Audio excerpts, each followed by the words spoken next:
Hello guys, samahan niyo ako magluto ng munggo with sotanghon tsaka binanging isda. Di magayat muna tayo ng kamatis tsaka sibuyas. Ilalagay natin siya dun sa ibabangin nating tilapia para mas masarap siya. Ayan, tapos na tayong magayat ng sibuyas at tsaka kamatis. Lagyan mo muna natin siya ng konting asin bago natin ilagay yung sibuyas at kamatis na ginayat natin kanina. Mas masarap kasi guys kapag nilagyan natin siya ng palaman na sibuyas at saka kamatis. Ayan, tapos na po yung isa. Yung isa naman ang lagyan po natin. Yan, tapos na nating lagyan ng palaman. Maghimay muna tayo guys ng malunggay para dun sa ating lulutuing munggo. Yan, pinapakuloan na po yung munggo.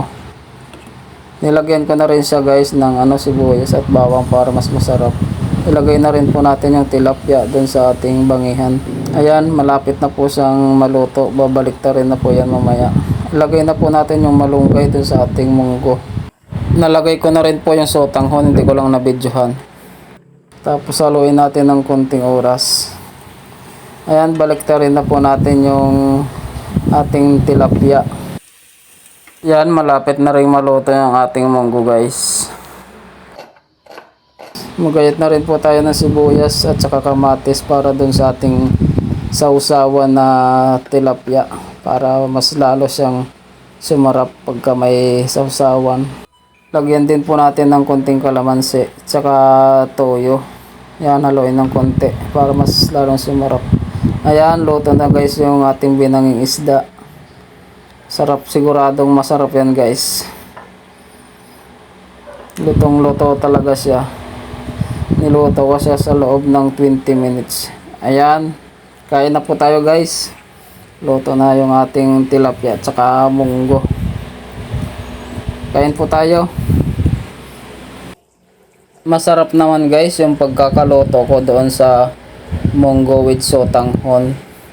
Tsaka yung tilapia, masarap din. Lutong-luto siya. Niluto ko siya doon sa shipil ng 20 minutes para lutong-luto talaga siya guys. Nga pala guys, pagka nakarating kayo dito sa dulo ng video, magkikisuyo naman po ako sa inyo na pa-share and like ng video.